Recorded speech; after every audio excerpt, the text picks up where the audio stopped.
Graça e paz, irmãos. Graça e paz, irmãos. Amém. Vamos abrir no livro de Esdras, no Velho Testamento.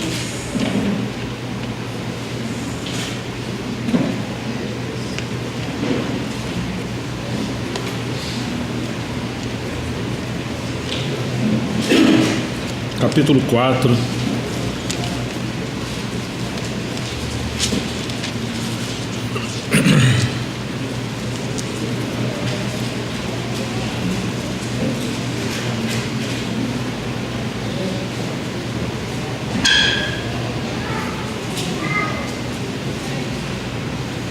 Esdras 4, versículo 1. Ouvindo, pois, os adversários de Judá e de Benjamim, que os que voltavam do cativeiro edificavam o templo do Senhor, Deus de Israel, chegaram-se a Zorobabel e ao chefe dos pais e disseram-lhes: Deixai-nos edificar convosco, porque como vós buscaremos ao vosso Deus, como também já lhe sacrificamos desde os dias de Esar-Adom, rei da Síria, que nos fez subir aqui. Porém Zorobabel e Josué e os outros chefes dos pais de Israel lhes disseram: Não convém que nós e vós edifiquemos a casa ao nosso Deus, mas nós sozinhos a edificaremos ao Senhor Deus de Israel, como nos ordenou o rei Ciro, rei da Pérsia. Todavia o povo da terra debilitava as mãos do povo de Judá e inquietava-lhe no edificar.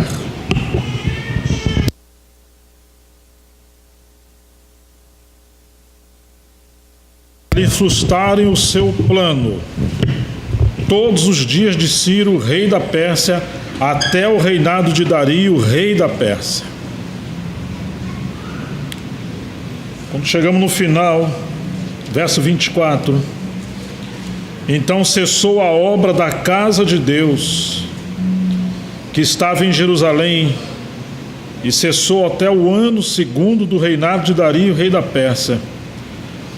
E os profetas Ageu e Zacarias, filho de Ido, profetizaram aos judeus que estavam em Judá e em Jerusalém, em nome do Deus de Israel, lhes profetizaram.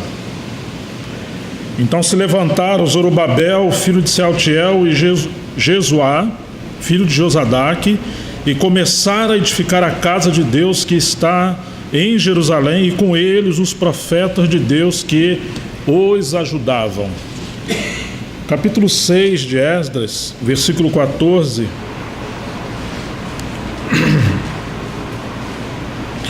E os anciãos dos judeus iam edificando e prosperando pela profecia do profeta Ageu e de Zacarias, filho de Ido, e edificaram e terminaram a obra conforme ao mandato do Deus de Israel e conforme ao decreto de Ciro e Dario e de Artaxerxes, rei da Pérsia. E acabou-se esta casa no 3º ano do mês de Adar, no 6º ano do reinado do rei Dário.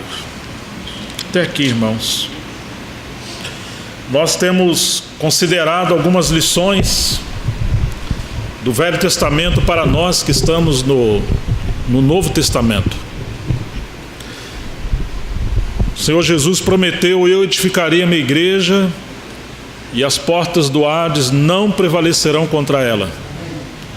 No entanto, o Senhor não deixou um método, um manual para nós, porque a edificação da igreja só se dá à medida que Cristo é revelado, porque a igreja nada mais é do que a extensão de Cristo. Assim como Eva procedeu da costela de Adão, Adão adormeceu da parte de Deus e da sua costela o Senhor edificou Eva. A palavra no hebraico é edificou, embora em português apareça a palavra formou.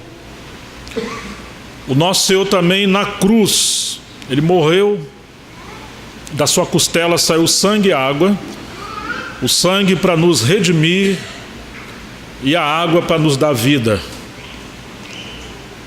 E assim como Eva procedeu da costela de Adão, a igreja procede de Cristo. À medida que nós vemos, contemplamos, a sua palavra é ministrada, revelada, nossos olhos vão sendo abertos. A igreja não é um amontoado de pessoas formado de boas intenções humanas. A igreja é o resultado da obra de Deus em Cristo, quando pessoas se submetem ao Evangelho, recebem o Evangelho, e o Espírito Santo começa a edificar essas pessoas como uma casa só.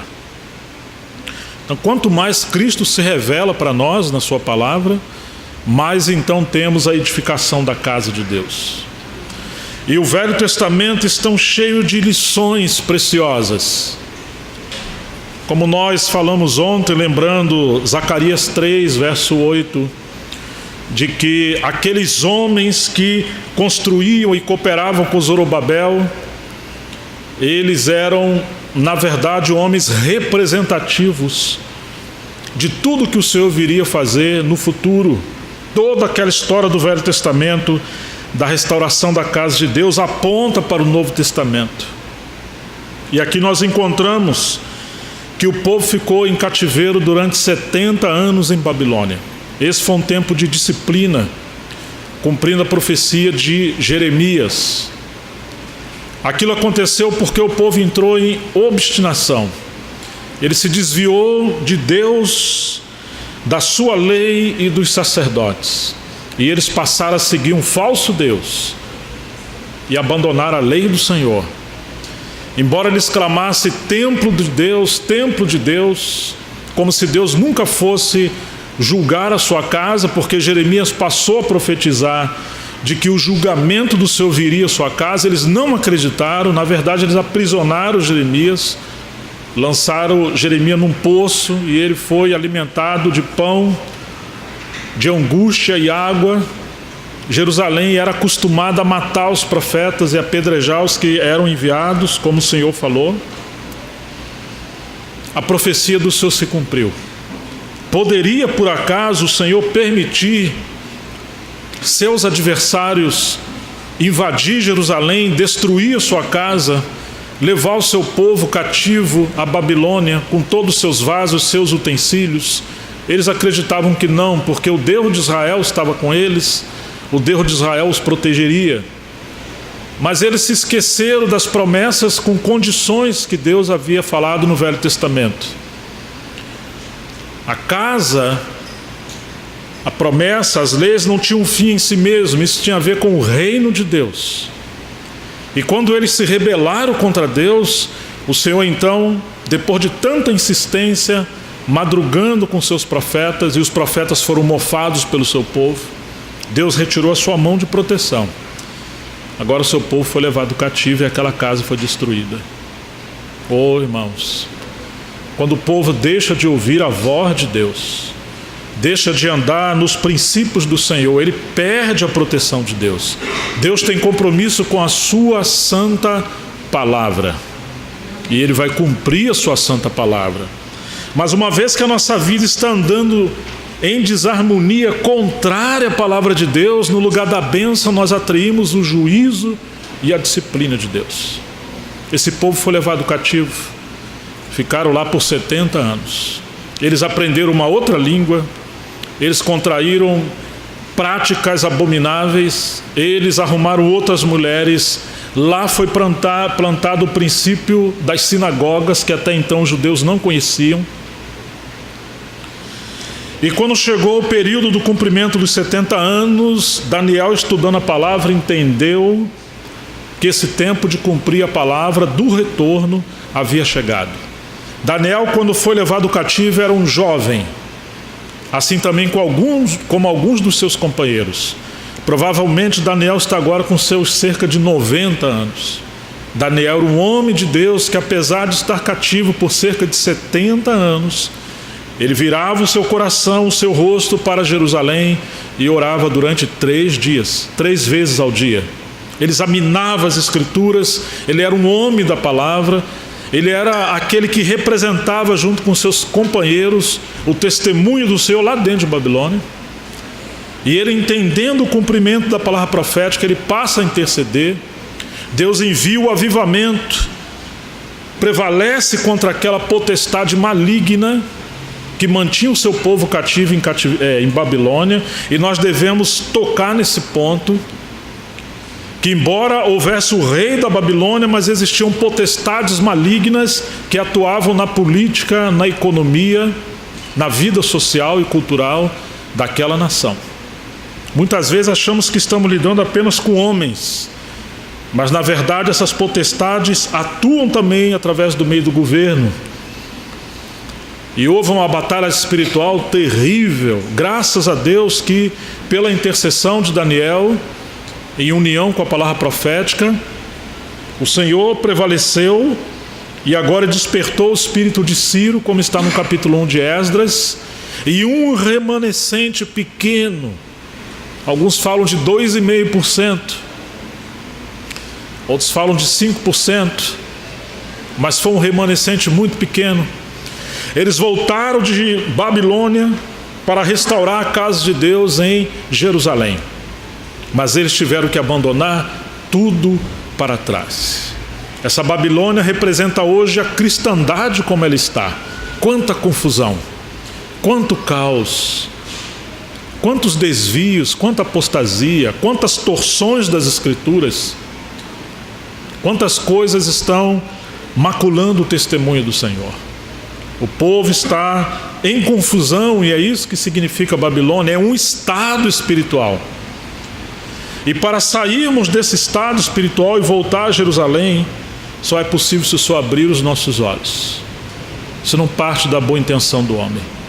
Diz as Escrituras que o Senhor despertou o espírito daquele remanescente, e eles vieram sob a liderança de Zorobabel e Josué.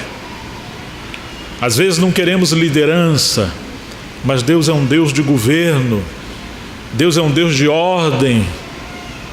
Ele inclusive criou o sol e a lua para colocar ordem no universo, para ver as 4 estações na terra, para não haver um caos na terra. Imagine se nós não tivéssemos os governantes do universo, as estrelas, se apenas o sol se removesse 1 centímetro, 2 centímetros, 5 centímetros, nós não temos noção do que isso seria, irmãos. Deus é um Deus de ordem. Quando Ele tirou o seu povo do Egito, foi sob a liderança de Moisés. Quando Ele introduziu o seu povo na terra de Canaã, foi sob a liderança de Josué. Quando o povo não tinha reis com clareza, então nós temos o caos na obra de Deus, que é o tempo de Juízes, aonde o povo não tinha rei, cada um fazia o que bem entendia, e essa é a era negra da história do povo de Israel. Depois nós temos o tempo de Samuel, então nós temos o período do rei Davi, e depois nós temos diversos reis, mas aqueles reis do norte, cerca de 20 reis, que andaram pelos seus próprios caminhos contra os princípios de Deus, como eles desonraram o Senhor e como a disciplina dos céus caiu sobre eles. Quantos reis obstinados! A tribo de Dan, quando houve uma separação entre Jeroboão e Roboão, falou: para que edificar em Jerusalém? Nós podemos ter aqui o nosso próprio altar, os nossos sacerdotes, podemos ser do jeito que a gente sentir no coração. E eles levantaram altares falsos debaixo dos montes, das árvores, e a ira de Deus caiu sobre eles. E quando você chega no livro de Apocalipse, você encontra o nome das tribos de Israel, e lá não está a tribo de Dan. Ou seja, irmãos, as coisas do Senhor não podem ser de qualquer maneira. Nós precisamos voltar ao princípio da autoridade das Escrituras e não seguir o Senhor com a dureza do nosso coração. Mesmo no livro de Mateus 19, perguntaram a Jesus: é lícito ao homem repudiar sua mulher por qualquer motivo? E Jesus falou: vocês não têm lido? Olha, Jesus está falando isso para a liderança de Israel. Claro que eles liam, mas eles não estavam lendo a Bíblia com o coração correto, uma motivação pura. Eles estavam lendo com os óculos da opinião própria. E quando eles liam as Escrituras, eles já tinham as suas próprias opiniões. O Senhor perguntou: vocês não têm lido que no princípio Deus criou macho e fêmea, homem e mulher? Então veio a ordem: deixará o homem, seu pai e sua mãe, unir-se-á a sua mulher, e serão os dois uma só carne? Vocês não têm lido que no princípio foi assim? Falou: então por que Moisés mandou dar carta de divórcio? Falou: não, Moisés não mandou. Vocês estão falando. Moisés permitiu. E por que permitiu? Você lembra? Por quê, irmãos? Por causa da dureza do vosso coração, porém, no princípio, não foi assim. Então, vocês têm que escolher.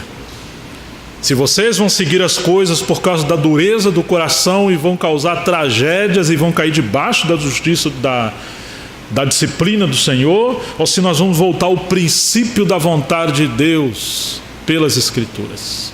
Muitas das coisas que acontecem hoje não é da vontade de Deus. Deus tolera em sua longanimidade, mas cada um daremos conta diante do seu tribunal. O homem dará conta diante de Deus. Mas a vontade de Deus está na sua santa palavra. Então, quando nós encontramos esse remanescente, eles podiam permanecer ganhando dinheiro, fazendo tantas coisas em Babilônia. É muito mais cômodo, já tinha tudo lá edificado. Mas eles abandonaram tudo. Eles voltam a Jerusalém. E, irmãos, quando chegam em Jerusalém, está tudo devastado. Não tinha nada. Mas o Deus de Israel, Deus de Davi, Deus das promessas, dos pactos, Ele queria uma casa edificada para Ele em Jerusalém. Você imagina que Ele mudou o reino, colocou Ciro, porque havia uma profecia no livro de Isaías de que Ele levantaria esse rei. E Ciro diz que o Senhor queria uma casa em Jerusalém, e agora Ele libera o seu povo para voltar. Somente pela intervenção do Deus da história isso é possível, porque aquele rei estava fazendo algo politicamente, estrategicamente contrário ao seu governo. Ele está perdendo mão de obra, que é a mão escrava, ele está perdendo imposto, ele está perdendo uma série de privilégios no seu governo, porque ele temeu o rei dos céus. Ele não era como Nabucodonosor, que olhou para a Babilônia e falou: não é essa Babilônia que eu construí com a força do meu braço para a minha glória? E ele foi ferido e foi pastar como um animal por causa do orgulho. Mas Ciro falou: não, o Deus dos céus. Ele entendeu que o Senhor dos céus governa a terra, e quem colocou ele no reinado sobre as nações foi Deus. É Deus, como disse Daniel: seja bendito o nome de Deus, de eternidade a eternidade. É Ele que muda os reinos, é Ele que muda as estações, remove e restabelece reis, dá sabedoria aos sábios e entendimento aos entendidos. Daniel conhecia a palavra. Mesmo a confissão de Nabucodonosor, que teve que se humilhar e reconhecer a glória e o reinado de Deus. Agora Ciro fala: foi Deus que me colocou aqui. Então ele se humilha. E se Deus quer uma casa em Jerusalém, quem é pelo Senhor, vá para Jerusalém. Ele abriu mão. E ele entesourou esse povo para voltar a Jerusalém. Eles voltaram com seus vasos, com os utensílios da casa de Israel, que Nabucodonosor havia levado cativo. Ele abençoou o povo de Deus. E aqueles vasos representam os dons e os ministérios. Quer dizer que Deus quer tirar o seu povo do meio da confusão e trazer o seu povo para uma base das Escrituras, do senhorio de Jesus Cristo, da centralidade de Deus em Jesus Cristo. Só que você vai ter que abrir mão de tudo que tem raiz em Babilônia. E os seus dons e ministérios não é para edificar uma nova Babilônia, é a casa de Deus para a presença de Deus, conforme a vontade de Deus. Então eles voltam, começam a edificar o altar, depois os alicerces, depois começa o templo. E aí chegamos no capítulo 4, nós vemos essa oposição terrível de que os samaritanos queriam se unir a eles para edificar a casa, e eles discerniram que isso é Satanás querendo colocar mistura no ministério. E Deus é um Deus de ordem, de separação. Você lembra o início de Gênesis? Ele falou: haja separação entre luz e trevas. E a luz chamou dia, as trevas chamou noite. Deus não quer mistura, Satanás quer mistura. E eles falaram: vocês não podem edificar conosco. Deixa a gente edificar com o Deus de vocês. Quer dizer, não era o Deus deles. Quando eles resistiram, a liderança de Jerusalém, de Israel, resistiu, eles mudaram a estratégia. Eles contrataram conselheiros para enfraquecer o povo. E o povo começa a esmurecer. Depois houve uma estratégia política. E eles recebem uma ordem do rei que se levantou. E agora a casa de Deus para. E entre o capítulo 4, final do capítulo 4, até o início do capítulo 5, nós temos cerca de 16 anos do livro de Esdras, quando a casa do Senhor parou. Verso 24 do capítulo 4: então cessou a obra da casa de Deus que estava em Jerusalém, e cessou até o ano segundo do reinado de Dario, rei da Pérsia. Você está vendo a obra de Satanás para destruir a casa de Deus? Aquela oração de Jesus: venha a nós o teu reino, seja feita a tua vontade, assim na terra como nos céus. Satanás quer governar a terra através dos homens, em sua cegueira e teimosia. E quando ele encontra pessoas voltando seu coração para serem cooperadores do Senhor nessa obra de restauração, ele se levanta com fúria. Mas Deus é maior. Eu vou edificar a minha igreja e as portas do Hades não prevalecerão contra ela. Satanás se torna como o sparring de Deus, ou o sparring dos seus lutadores, seus guerreiros. Todo aquele que é um lutador, que está indo para a guerra, ele precisa ter treinadores. E o Senhor permite o inimigo perturbar o seu povo para nos levar ao despojamento, ao quebrantamento, à oração, a lições, para aprendermos a vontade de Deus no meio do campo da guerra. O Spurgeon, um homem de Deus, disse que Deus prepara os seus soldados generais no campo de batalha. É necessário ventos e tempestades para que as raízes podres da religiosidade, do humanismo, da independência, da apostasia sejam arrancadas. E o Senhor venha plantar nossas raízes e aprofundar nossas raízes em Cristo e em sua santa palavra. Então chegamos ao capítulo 5 de Esdras. E os profetas Ageu e Zacarias, filho de Ido, profetizaram aos judeus que estavam em Judá e em Jerusalém, em nome do Deus de Israel, lhes profetizaram. Então você vê que quando estava naquele período terrível de trevas e desânimo, Deus levantou 2 profetas.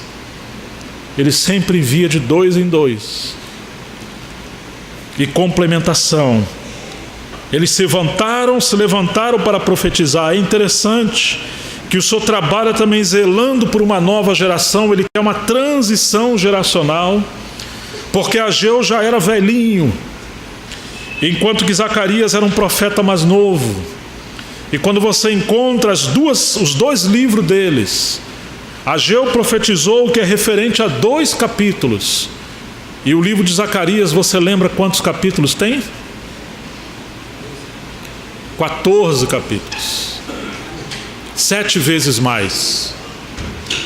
Com jovens está a força e com mais velhos está a sabedoria.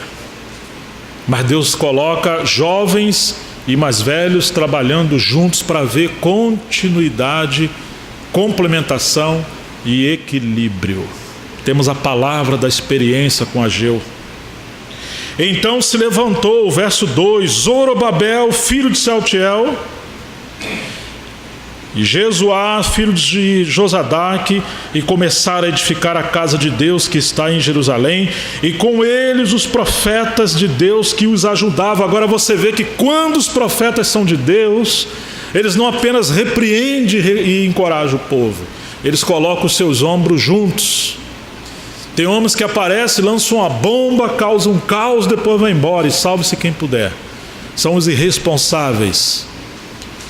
Nós temos livros, pregações e tantas coisas que aparentemente são boas e causam um desenfreamento, uma desintegração no povo de Deus. Há veneno, há morte na panela. Você não pode ler qualquer coisa e ouvir qualquer coisa. Tem muitos obreiros que não têm um coração no rebanho, são falsos obreiros, alguns inclusive fraudulentos. Nós não podemos ser leviano com as coisas do Senhor, precisamos ser sério com as coisas do Senhor. Os irmãos unidos do século XIX para 20, eles diziam: nós não temos um ministério exclusivo, mas temos um ministério constituído. Ou seja, embora não sejamos exclusivistas, mas tampouco somos democráticos, onde qualquer um pode aparecer, tomar o púlpito, pregar o que quiser. Não, irmãos. Aqueles que estão na responsabilidade espiritual devem ser sérios com Deus. E não pode abrir o púlpito ou o encargo da palavra para qualquer um. Esses homens colocaram os seus ombros para ajudar na edificação. E isso é algo muito sério. Nós não precisamos de mais professores, precisamos de companheiros, precisamos de irmãos que nos ajudem na hora da crise, da dor, do caos, a como realmente conhecermos o Senhor e cooperar uns com os outros.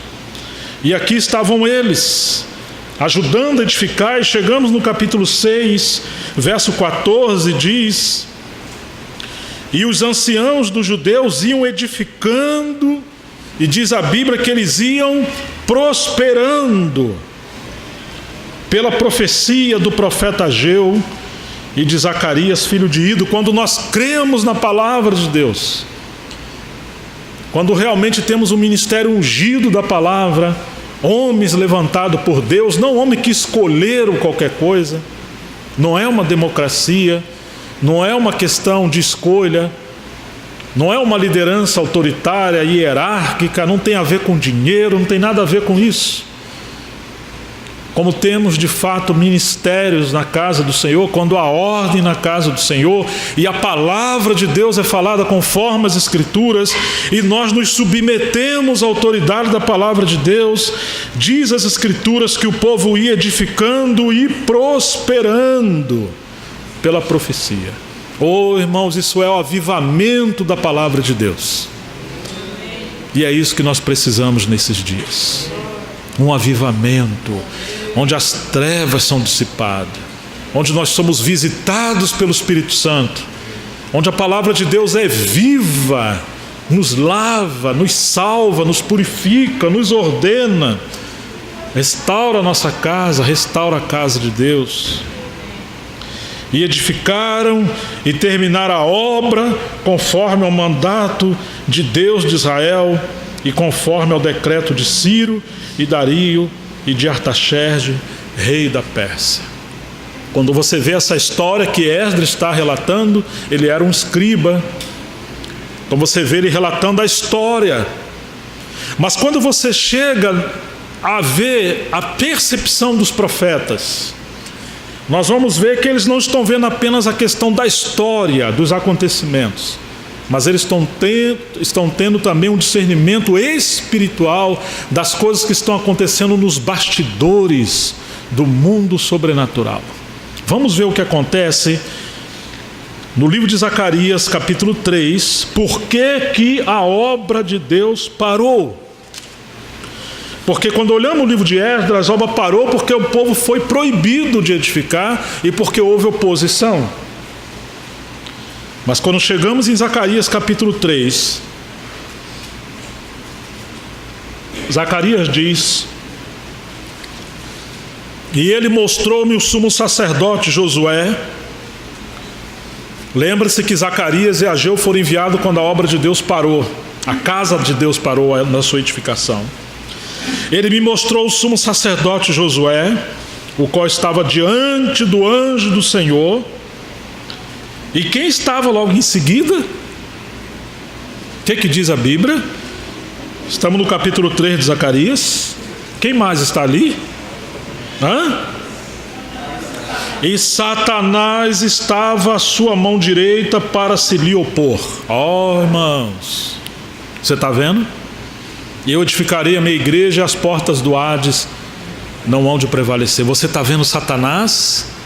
Por um lado, mesmo no livro de Neemias, você tem Sambalate, Tobia e Gesem.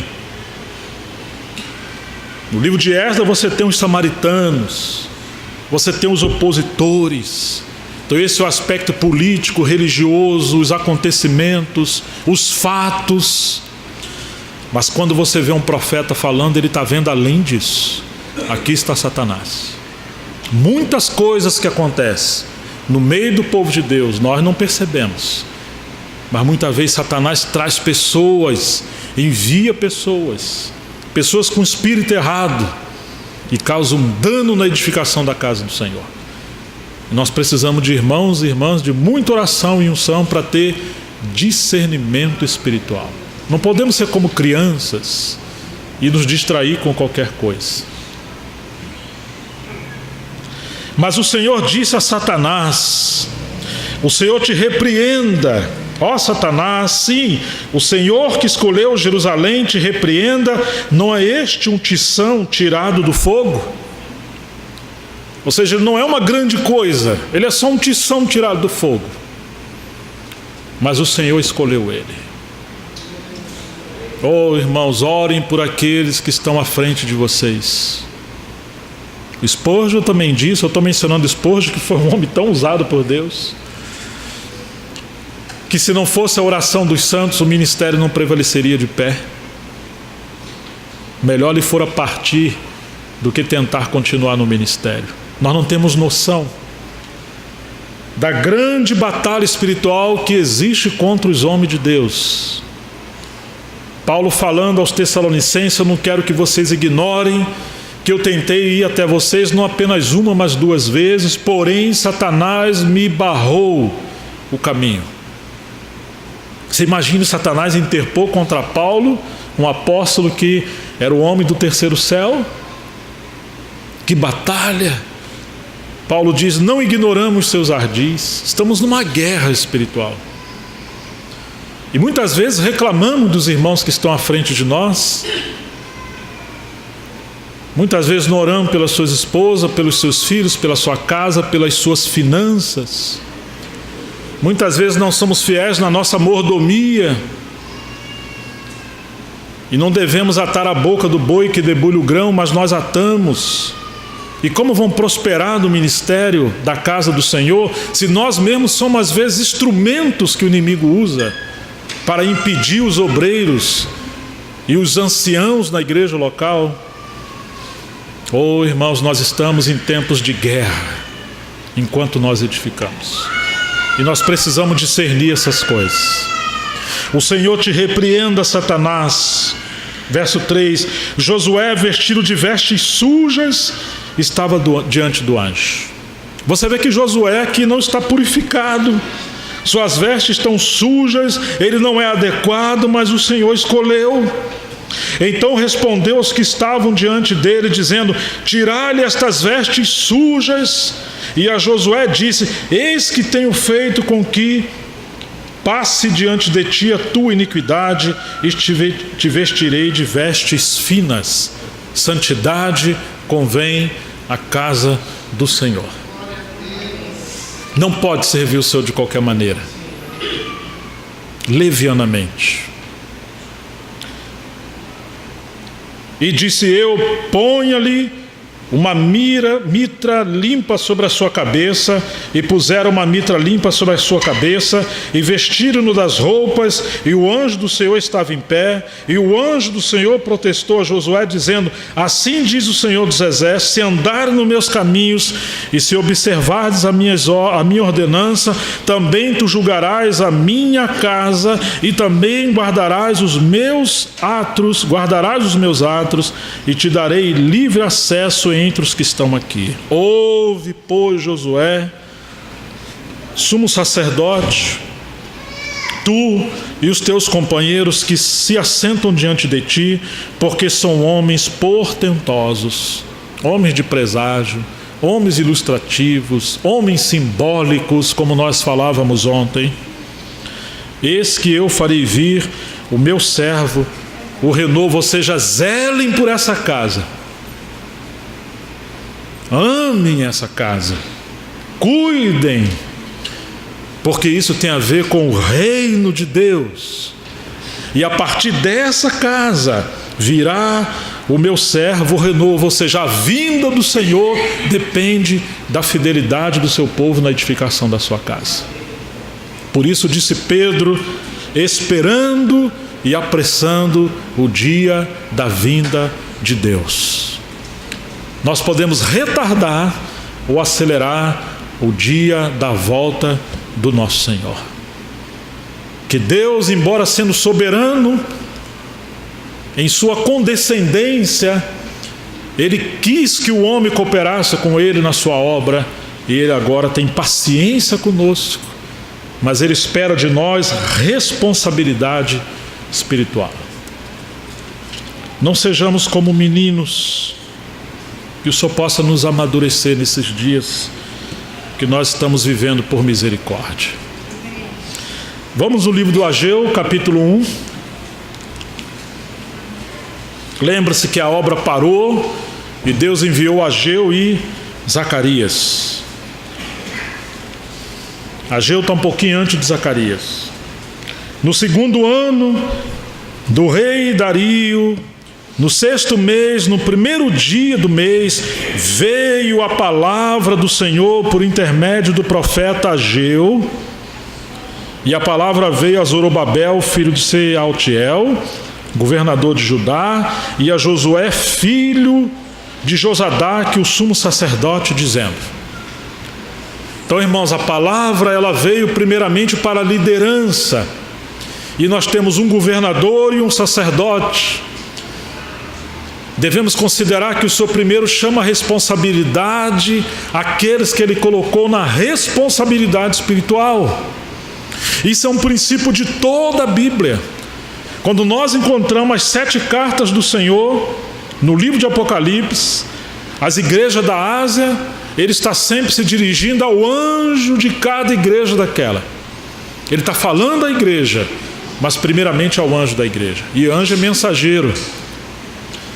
Naquele contexto, representava aqueles que tinham responsabilidade espiritual.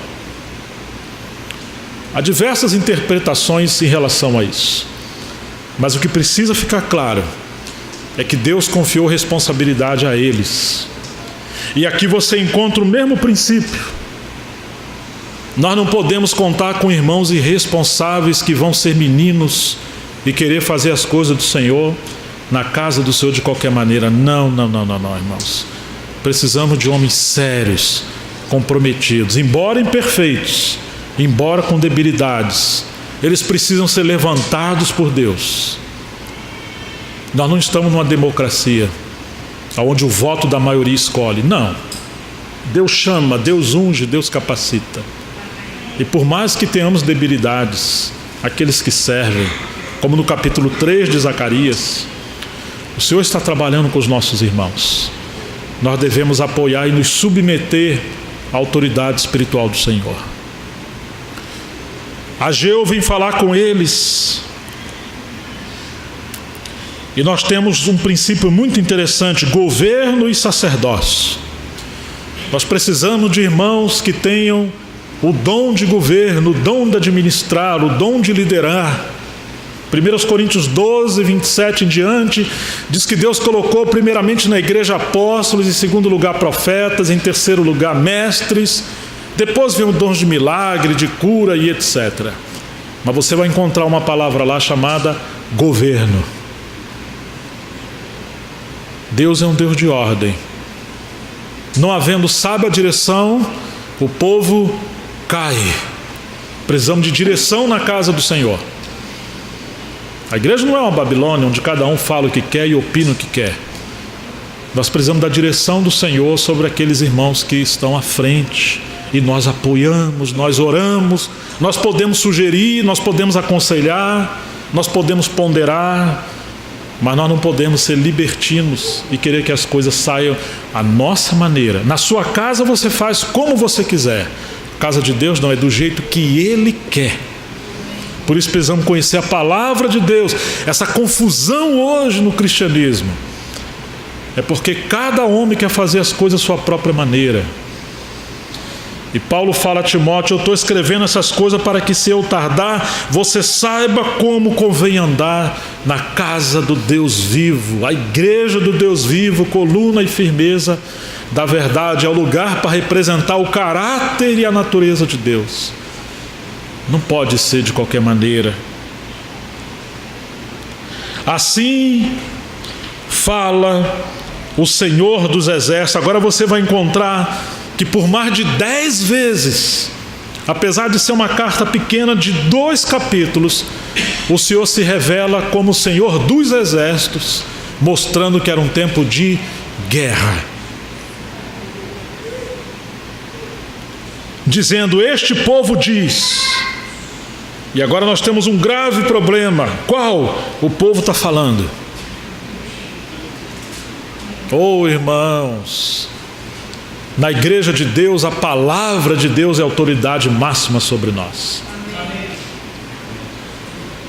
Quando o povo fala, isso é Babilônia. Quando estamos em Jerusalém, temos o altar, e o altar fala de morte, fala de cruz. Se você quiser vir após mim, disse o Senhor, a primeira coisa que você tem que fazer, o que é?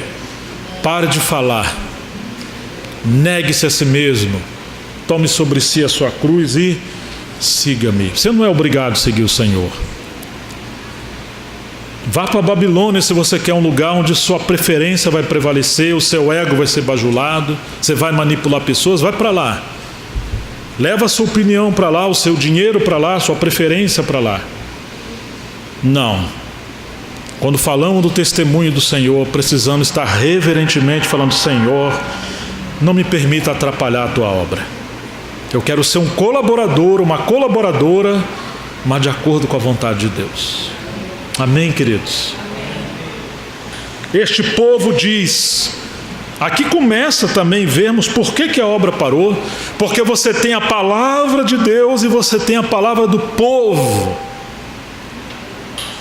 Nós às vezes não sabemos bem o caminho do sucesso, mas o caminho do fracasso nós sabemos. Começa a agradar as pessoas e você vai fracassar. Você pode ter um pequeno negócio, se você for agradar todo mundo, você vai fracassar. Não veio ainda o tempo em que a casa do Senhor deve ser edificada. Como é isso, irmãos? Você já tinha aqueles que entendiam que era um mestre que esquadrinhava as Escrituras e passara a esquadrinhar as Escrituras e interpretar as Escrituras. E o que aconteceu? Eles colocaram as suas opiniões acima da palavra de Deus. Você já tem a palavra de Daniel, a palavra de Jeremias, a palavra de Esdras, a palavra de Ciro, a palavra de todos aqueles que colaboraram, as intervenções soberanas de Deus na história, na nação, na natureza. E que história é essa de alguém vir com uma opinião e dizer que o tempo de edificar a casa de Deus ainda não veio? Alguns entendiam que faltava ainda cerca de 2 anos para se cumprir os 70 anos. E é impressionante como que o povo é tendente a dar ouvido à voz de estranhos, a dar ouvido de falsos mestres.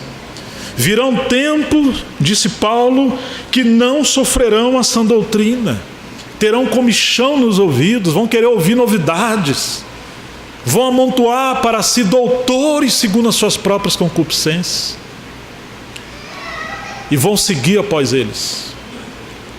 Pedro diz que como houve falsos profetas no passado, haveria um falso profeta também no tempo do Novo Testamento. Muitos vão seguir as suas dissoluções, farão negócio de vós, trabalharão por dinheiro. O Espírito fala expressamente, disse Paulo, viriam tempos difíceis, alguns apostatariam da fé, dando ouvido a espíritos enganadores e a doutrinas de demônios. Oh, irmãos, são tempos difíceis. E nós às vezes abandonamos a santa palavra de Deus e deixamos de valorizar aqueles irmãos que estão nos apacentando e ouvimos a voz de um estranho, como se não fôssemos ovelha de Deus. E às vezes é prova de que alguns nem sequer nasceram de novo, quando eles simplesmente ouvem a voz de estranho e não do sumo pastor e seguem as heresias e não a palavra de Deus.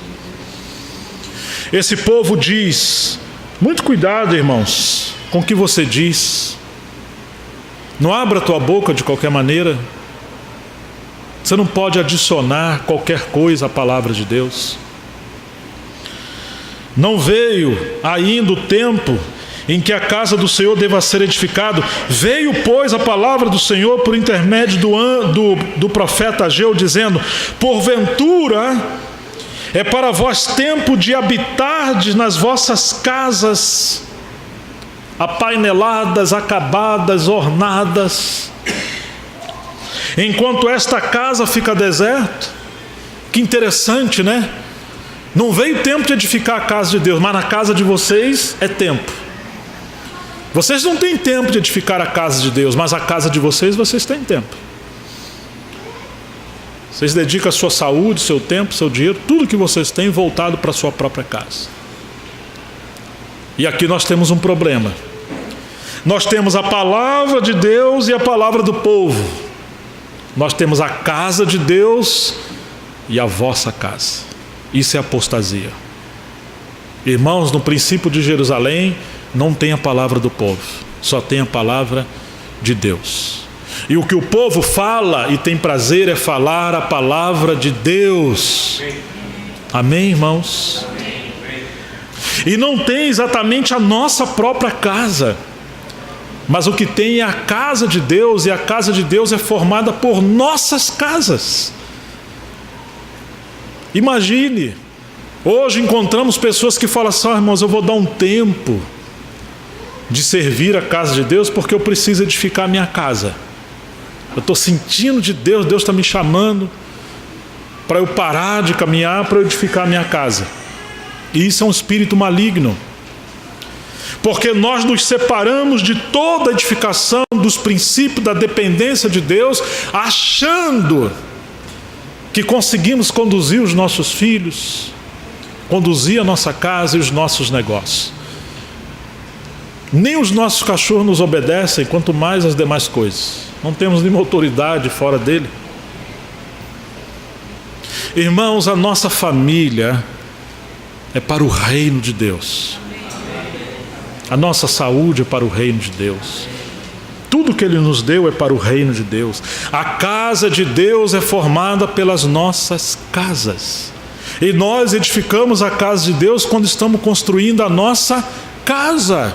É claro que se nós temos um ativismo religioso, isso não é a esfera da casa de Deus. Nós precisamos ser iluminados pelo Espírito Santo para que haja equilíbrio. Não pensemos que por haver muitas reuniões significa que somos espirituais.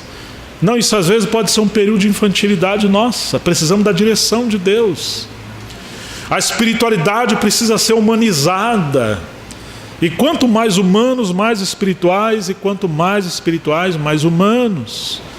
Família precisa ter tempo. Casais precisam ter tempo. Os pais com seus filhos precisam ter tempo para ter saúde. O que adianta nos congregar tanto se as famílias estão de cabeça para baixo? Marido e mulher estão com péssimo relacionamento. Nossa vida financeira está em caos. Os nossos filhos estão se desviando.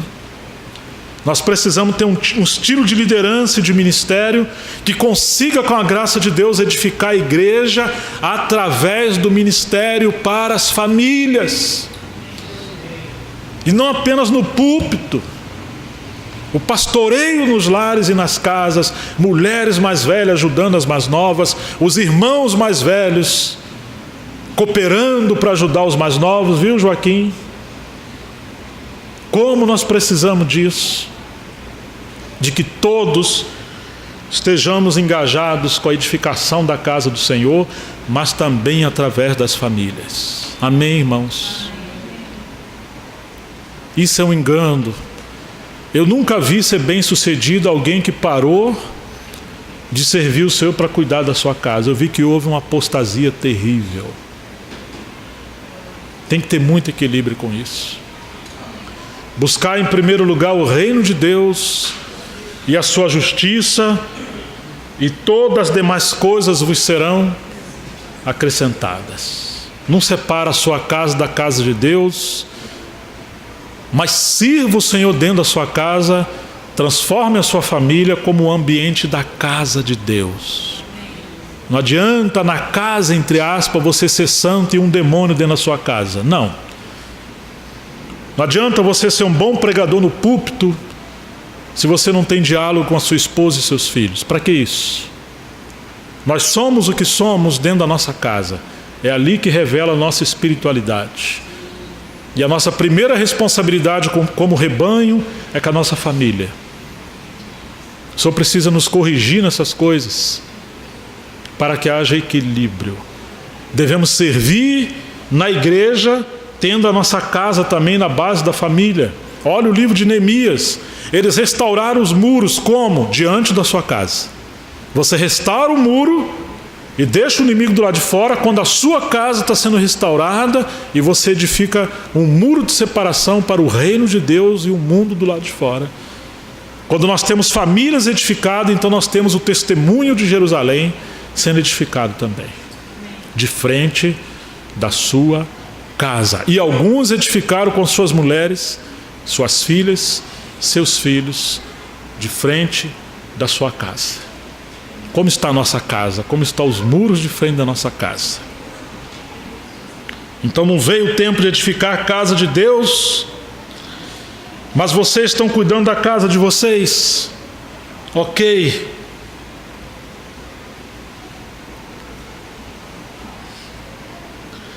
Ora, pois, assim diz o Senhor dos Exércitos, verso 5: considerai vossos caminhos, presta atenção ao que está acontecendo. É isso que o Senhor está falando. Vocês estão semeando muito e estão recolhendo pouco. Comeis, porém não vos fartais, bebeis, porém não vos saciais, vestivos, porém ninguém se aquece, e o que recebe salário, recebe num saco furado. Assim diz o Senhor dos Exércitos: presta atenção no que está acontecendo, considerai vosso caminho, considere a situação de vocês. Subi ao monte, trazei madeira, edificai a casa, e dela me agradarei e serei glorificado, diz o Senhor. Pare de cuidar só da casa de vocês.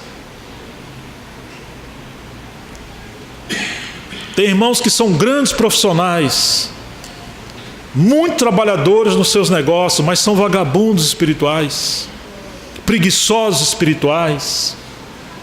Não são homens de oração, não são homens da palavra, não servem espiritualmente, não sabem os seus dons, não cooperam. Em muitos lugares as mulheres estão muito à frente dos homens, sabem muito sobre política, sabem sobre futebol, sabem sobre um punhado de coisa, mas são inúteis na casa do Senhor. Por quê, irmãos? Porque eles substituíram a prioridade da casa de Deus pelos seus próprios negócios e casas. Seu coração está cheio de mundo, está fedendo a carniça da apostasia, não tem um perfume de Cristo. São como cemitérios daqueles fariseus que por fora estão pintados de cal e por dentro estão fedendo a carniça. Isso é religião. Como vamos abandonar a casa de Deus se o motivo de estarmos vivos, protegidos, a nossa casa, os nossos filhos, é justamente por causa da casa e do reino de Deus, porque o nosso Senhor Jesus está voltando e não quer nos pegar desprevenidos e com as mãos vazias. Considere a situação de vocês. O país está em caos. Vocês estão trabalhando muito, recebendo pouco. quando recebe pouco, eu assopro. Se vocês se cobrir, vão sentir frio. Se comer, não vai dar, vão ficar com fome. Só está dizendo que Ele colocou a sua mão nos céus, colocou a sua mão na terra. Ele está mexendo e está causando uma catástrofe, fenômenos na natureza. Está ordenando ao gado para não produzir bem o seu leite, as plantações, está mudando o seu tempo de produzir os seus frutos. Não há grandes colheitas, porque a atitude de negligência do povo de Deus atraiu o juízo de Deus sobre eles e mudou inclusive as leis, as estações do universo. Subiu ao monte, está falando: se consagrem, dediquem. A salvação é pela graça, mas para a edificação é necessário renúncia, dedicação. Você lembra que o Senhor falou para a igreja em Laodiceia? Você disse que é rica, que é farta, você não precisa de nada. Você não sabe que você é pobre, cega, nu e miserável. Eu recomendo que você compre de mim ouro refinado para te enriquecer. Você vai ter que comprar a um preço. Você tem que sacrificar um pouco do seu sono, do seu lazer, do seu deleite. Você tem que se dedicar ao Senhor. Vestes brancas para não aparecer a sua nudez espiritual. Suba ao monte, traga madeira. O Senhor plantou, Ele deu a madeira, ela está ali, agora você tem que ir lá buscar. Só está dizendo que os dons, os serviços, o ministério, as dádivas de Deus, as riquezas da sua palavra estão todas aí. Eu amo os que me amam, os que me buscarem de madrugada ou diligentemente me encontrarão. Se você não buscar, como é que você vai encontrar? Clama a mim, disse Jeremias, eu responder-te-ei, anunciar-te-ei coisas grandes e ocultas que não sabes. O salmista falou: os segredos do Senhor são para aqueles que o temem. A esses que o temem, Ele revelará os seus segredos. Ele não fará coisa alguma na terra sem revelar aos seus amigos, os profetas. Mas o Senhor resiste ao soberbo e dá graça aos humildes. Verso 9: esperaste muito. A gente está bolando plano, acho que esse ano a coisa vai virar. Mas eis que veio ser pouco, e esse pouco, quando trouxeste para casa, eu dissipei com meu sopro. Por que causa, disse o Senhor dos Exércitos, por causa da minha casa que está deserta, enquanto cada um de vós corre a sua própria casa. Isso é apostasia. Nossa necessidade não é de aumento de salário, irmãos, não é de mais dinheiro. Tem gente que ganha 5 vezes mais, 10 vezes mais, e estão vivendo mais miserável do que gente pobre debaixo da bênção do Senhor. É melhor você morar numa casebre com a bênção de Deus do que num palácio sobre angústia, disse o livro de Provérbios. Que Deus tenha misericórdia de nós. Muitas das vezes estamos debaixo da vara da disciplina do Senhor, irmãos, porque a vaidade tem dominado o nosso coração e nós temos abandonado a casa do Senhor. Por isso retém os céus, obrigado, sobre vós o orvalho. Você está vendo? E a terra detém os seus frutos. E mandei vir a seca sobre a terra, sobre os montes, e sobre o trigo, e sobre o mosto ou vinho, e sobre o azeite, e sobre o que a terra produz. Mas eu também enviei sobre os homens, espera aí, a seca sobre os homens, e sobre o gado, e sobre todo o trabalho das mãos. Ele está dizendo que inclusive os homens ficariam secos. Irmãos, nós estamos doentes de saúde. Paulo diz: por isso há entre vós doentes, há entre vós fracos, há entre vós doentes e alguns que morreram antes do tempo. Fracos, doentes e morrendo. Alguns estão indo para o inferno com seu dinheiro, com a sua casa, com seu luxo, com a sua vaidade. Isso não presta para nada, porque você abandonou a casa de Deus. João falou: se alguém vê o seu irmão pecar, pecado que não é para a morte, ore por ele, Deus dará vida. Mas se for pecado para a morte, não ore, ele vai morrer. Ele foi resistindo tanto o Senhor, às instâncias do Senhor. Ele não ouviu o Espírito Santo, ele não ouviu o Senhor falando pelas circunstâncias, ele não ouviu o Senhor falando pelos irmãos, ele não ouve o Senhor falando pela palavra de Deus, ele não ouve o Senhor falando pela igreja, ele não ouve pela enfermidade, ele não ouve pelo caos, ele não ouve por tudo que está contra ele. Ele caiu debaixo da mão soberana do Senhor, da mão governamental da disciplina. E João está dizendo: a esse eu digo que não ore. De tanta insistência na sua desobediência e rebelião. Muitos morreram antes do tempo. Secos. Falta alegria. Falta a unção do Espírito. Falta a graça de Deus no meio do seu povo. Falta a libertação. Por que isso, irmãos? Porque às vezes nós estamos em desobediência a Deus. Então Zorobabel, filho de Sealtiel, e Josué, filho de Josadaque, sumo sacerdote, e todo o remanescente do povo, louvado seja o Senhor, eles obedeceram à voz do Senhor, seu Deus. Houve temor de Deus no meio do coração deles. Eles não deixaram a palavra de Deus cair no chão. E as palavras do profeta Ageu: assim como o Senhor seu Deus o enviara, e temeu o povo diante de Deus. Então Ageu, o mensageiro do Senhor, falou ao povo, conforme a mensagem do Senhor, dizendo: eu não sou mais inimigo de vocês, não estou mais contra vocês, não vou mais reter os céus, nem a terra. Eu sou convosco. Oh, irmãos, é isso que o Senhor quer de nós: obediência. Obediência. Deus nos livre da avareza, Deus nos livre do mundanismo, da sedução, da vaidade.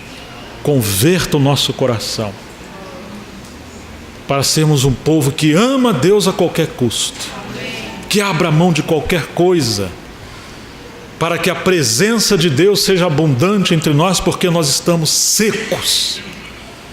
Às vezes nos reunimos, parece que estamos num cemitério, e não adianta fazer barulho, botar luz azul, vermelha, com fumaça, guitarra, o que você quiser. Tudo isso é palha. Falta o poder de Deus no meio do seu povo. E esse poder vem pela obediência à verdade do Evangelho.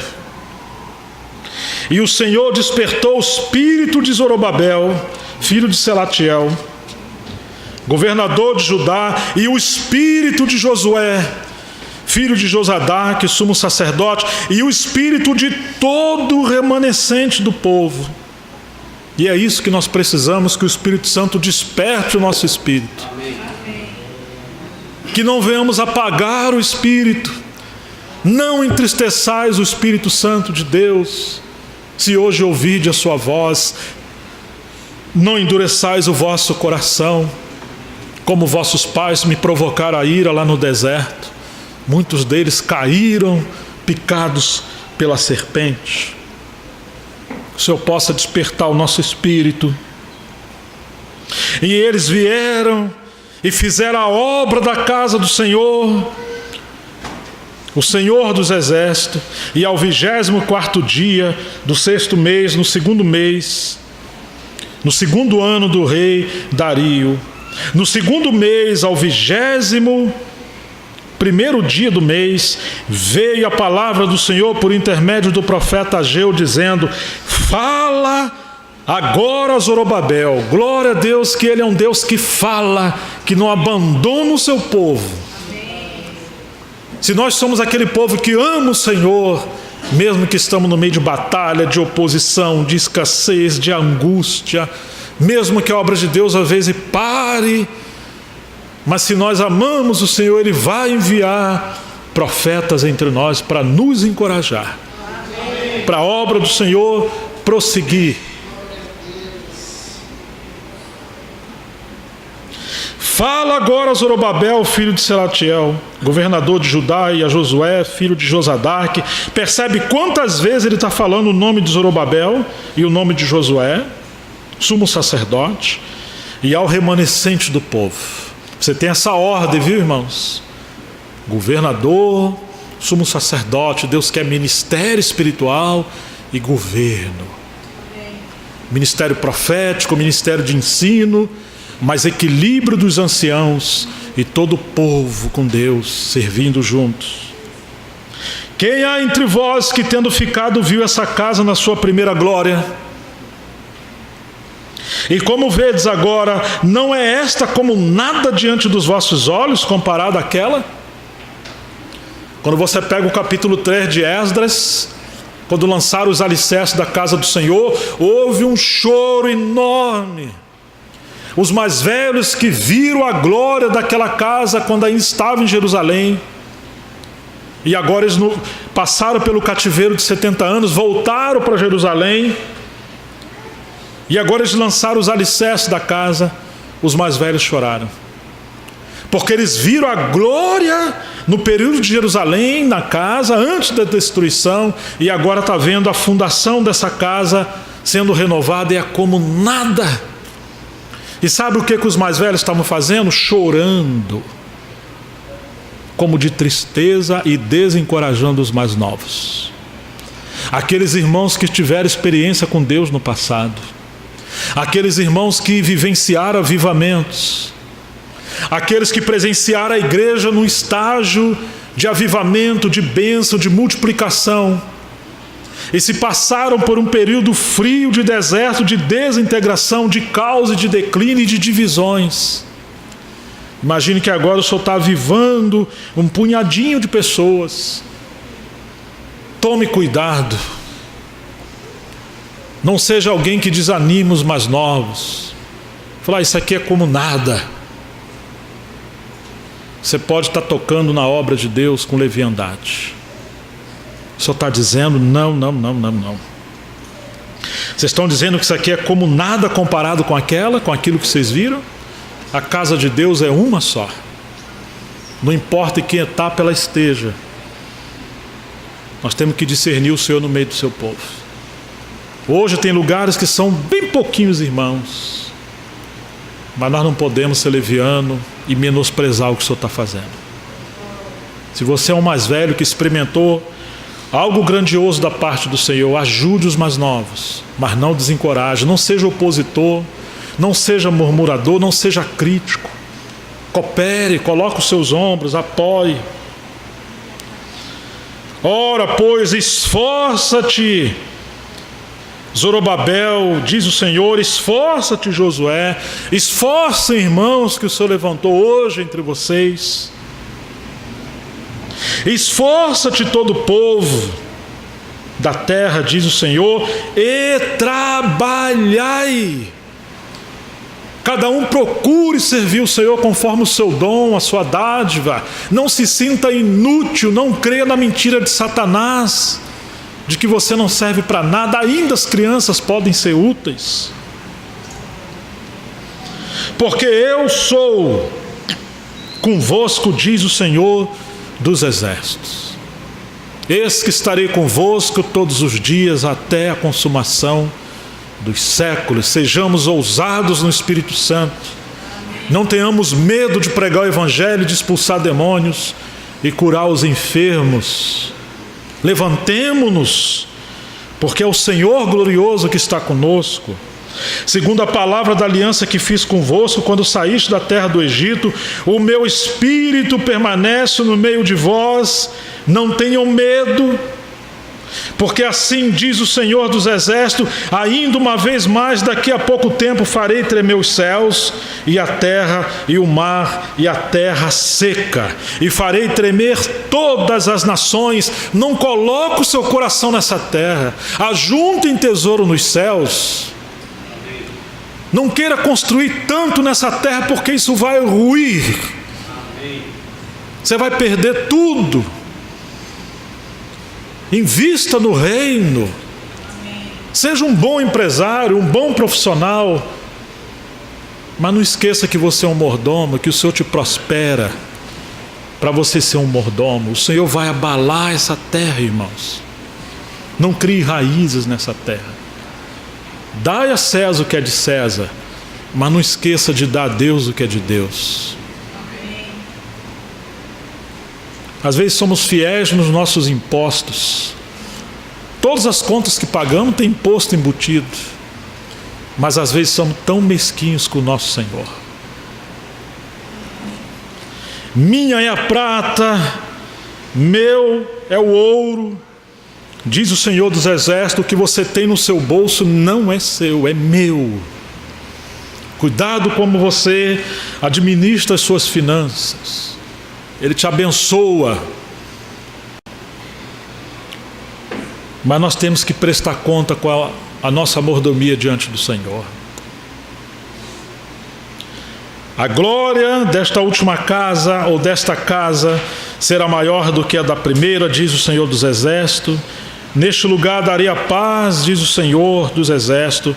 Ao 24º dia do mês 9, no 2º ano de Dario, veio a palavra do Senhor por intermédio do profeta Ageu, dizendo: assim diz o Senhor dos Exércitos, pergunta agora aos sacerdotes acerca da lei, dizendo: se alguém leva carne santa na orla das suas vestes, e com ela tocar no pão, ou no guisado, ou no vinho, ou no azeite, ou em outro qualquer mantimento, porventura ficará isso santificado?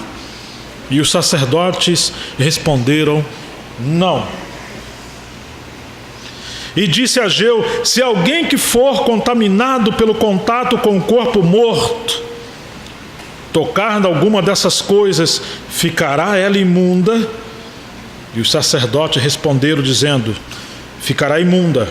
Então respondeu Ageu dizendo: assim é este povo e assim é esta nação diante de mim, diz o Senhor, e assim é toda a obra das suas mãos, e tudo o que ali oferecem imundo é. Irmãos, santidade convém à casa do Senhor. Não podemos servir o Senhor de qualquer maneira. Nós realmente precisamos, nesse tempo, colocar nossas vidas diante de Deus. Amém. Ah, irmãos. Agora, pois, eu vos rogo, prestem atenção nisso, considere. Desde este dia em diante, antes que se lançasse pedra sobre pedra no templo do Senhor, antes que sucedesse estas coisas, vinha alguém a um montão de grão de 20 medidas, e havia somente 10. Quando vinha ao lagar para tirar 50, havia somente 20. Feri-vos com queimadura, e com ferrugem, e com saraiva, e toda a obra das vossas mãos, e mesmo assim não houve entre vós quem voltasse para mim, diz o Senhor. Você está vendo? Deus havia disciplinado ele de diferentes maneiras, mesmo assim eles não se voltaram para o Senhor. Ô irmão, será que seremos esse povo obstinado? Você vai ter que esperar Deus enviar uma enfermidade terrível sobre você, vai ter que pegar fogo na sua casa, vai ter que acontecer uma tragédia. Tem um livro chamado A Patrola de Deus, do Bob Mumford. Ele conta que ele não ouvia o Senhor. Um belo dia Deus permitiu um trem atropelar ele num carro. E quando ele se deu conta, ele estava dentro do hospital todo enfaixado com as pernas para o alto. Escutou aquela voz bem baixinho. Bob, ele falou: eis-me aqui, Senhor, aleluia, fala que o teu servo ouve. Ele falou: ah, Bob. E ele conta isso. Oh, irmãos, se você está muito corrido com as suas coisas, você não tem tempo de ouvir o Espírito Santo. Aquietai-vos, sabei que eu sou Deus. Maria escolheu a boa parte e não lhe será tirada. Deus quer que a gente esteja mais aos seus pés como Maria. Considerai, preste atenção, pois vos rogo, verso 18, mas agora desde esse dia em diante, desde o 24º dia do mês 9, desde o dia em que se fundou o templo do Senhor, ou seja, quando eles voltaram agora a trabalhar, presta atenção nessas coisas, considera o que está acontecendo. Porventura há ainda semente no celeiro? Além disso, a videira, a figueira, a romeira, a oliveira não têm dado seus frutos. Mas desde esse dia que vocês passaram a me obedecer, eu vos abençoarei. Oh, irmãos, o Senhor é fiel. Não é um negócio. Isso é mordomia. Isso é providência divina. Isso é soberania de Deus. Isso é intervenção de Deus na história. Isso é um Deus milagroso, cheio de graça e de bondade. E mesmo que passemos por escassez, mesmo que passemos por privações, devemos nos alegrar por sermos achados dignos de servirmos o Senhor.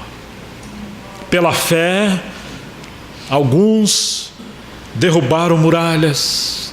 Pela fé, alguns apagaram fogo. Pela fé, fecharam as bocas dos leões. Pela fé, reinos foram vencidos. Milagres foram feitos. Mas também pela fé, alguns foram devorados pelos leões. Pela fé, alguns foram cerrados pelo meio. Pela fé, mulheres receberam seus maridos partidos ao meio, porque elas criam numa melhor ressurreição, e eles não aceitaram o suborno para negar o Senhor. A mesma fé que livra, a mesma fé capacita o homem a ser fiel ao Senhor, ainda que ele seja lançado aos leões ou na fornalha de fogo. Não se venda, não se corrompa.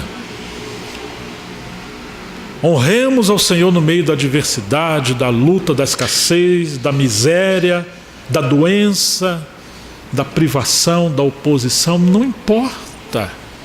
Quem nos separará do amor de Deus? Será fome? Será nudez? Será miséria? Será pobreza? Será o mundo? Será a vida? Será a morte? Não.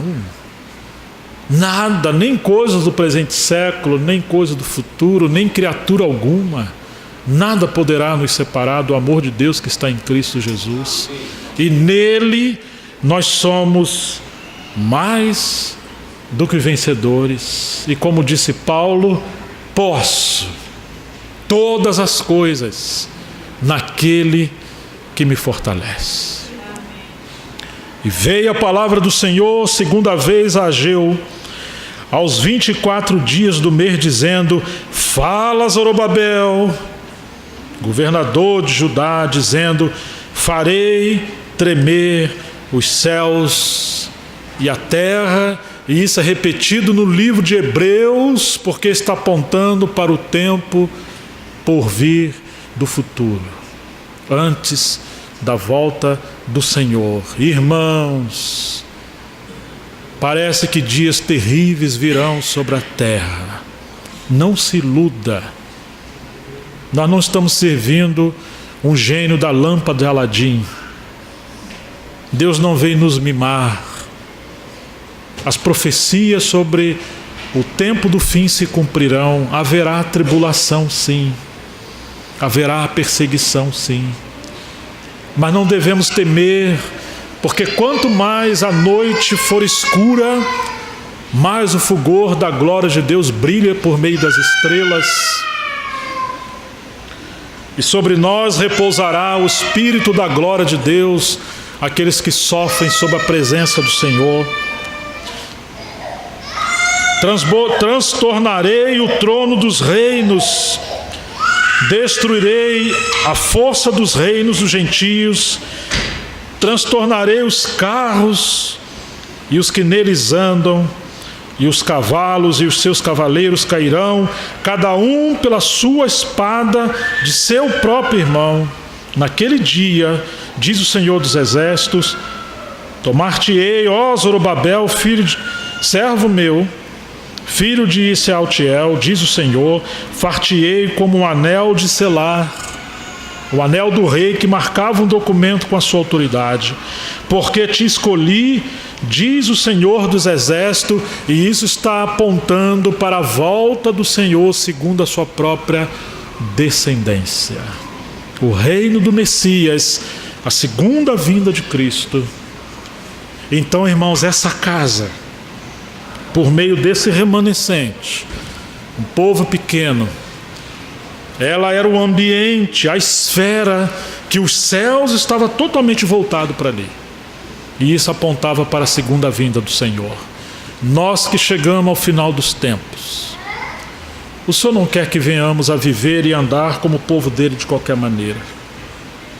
Saí do meio dela, diz o Senhor, povo meu, saí do meio de Babilônia, do meio da confusão, do meio do caos, do meio da mistura. Abandonai as mulheres estrangeiras, seja, tudo aquilo que nós fizemos uma aliança, que nos misturamos com coisa que não tem a ver com o reino do Senhor. A espada da palavra precisa nos cortar e dividir, fazer separação entre luz e trevas. Precisamos voltar a Jerusalém, ao altar, aos alicerces, à casa de Deus, para a glória de Deus, ao ministério de Esdras, o homem da palavra, ao ministério de Neemias, aquele que vai ordenar a cidade como testemunho de Deus, para sermos um testemunho do Senhor nesse tempo e nos preparar para a sua volta. Sermos o testemunho do Senhor em cada lugar e aqui onde Deus nos colocou. Há um caos na nação, há uma nação sob a ira de Deus, por causa da rebelião e desobediência do povo de Deus, a idolatria e a mistura. Mas que o Senhor encontre lugar de arrependimento em todos nós, para que o vento, a chuva do avivamento, para a restauração do testemunho do Senhor nesse tempo avance, e o Senhor prevaleça através de nós, no nome de Jesus, para a sua glória, e apreciemos a sua vinda. Que Deus nos abençoe e possamos confiar, irmãos, e cada um colocar a sua vida diante do Senhor nesse tempo. Vamos orar no nome de Jesus. Ó Senhor, converta o nosso coração. Usa de misericórdia de nós. Nós não queremos ser como aquelas varas que estão na videira, mas estão secas. E porque não produz fruto e rouba a vida, o Senhor corta. Mas nós queremos ser como aquelas varas que o Senhor limpa e poda, por meio da palavra e da disciplina do Espírito, para que possamos produzir mais frutos. Ajuda-nos nesse dia a voltar ao princípio de Jerusalém, e a ouvir a Tua palavra, e nos submeter, e cada um de nós sermos comprometidos. Dá-nos graça e fé para abandonar tudo aquilo que afronta o Senhor, todo pecado, toda distração, e nos consagrar. Aviva a Tua obra entre nós nesses dias. Abra os nossos olhos. Fortalece os irmãos que estão servindo entre nós. E envie profetas nesse dia, nesse tempo, para colaborar com a Tua obra entre nós. Aviva a Tua obra. Muda a nossa sorte. Não nos permita fazer separação entre a nossa casa e a Tua, mas que a nossa casa seja a extensão da Tua casa. lugar da presença de Deus. Não deixa ser como aquele povo que tem uma palavra diferente da sua. Senhor, aviva a tua obra entre nós. É a nossa oração. Muda, Senhor, a nossa história e a nossa sorte. Ainda que não queremos, ó Deus, uma vida próspera sem a tua bênção, mas te oramos, livra-nos do espírito da dívida, livra-nos da enfermidade, livra-nos de todo embaraço, para que possamos ser um povo livre para servir o Senhor. Sermos um povo próspero para prosperar a tua causa, Senhor. Oh Deus, queremos ver a tua causa avançando, o evangelho se multiplicando, o pobre, o órfão, a viúva sendo servido e suprido, e os obreiros da sua casa não ter a sua boca atada como um boi que está com sua boca atada. Aviva a tua obra, envia obreiros entre nós nesse tempo. Nós entregamos a tua palavra nas tuas mãos e que o Senhor nos ajude. O resto do tempo que nos resta nessa terra, ensina-nos a ser homens e mulheres de oração, da palavra e de serviço, gastando a nossa vida no Senhor. Em nome de Jesus, para a tua glória. Amém. Glória a Deus.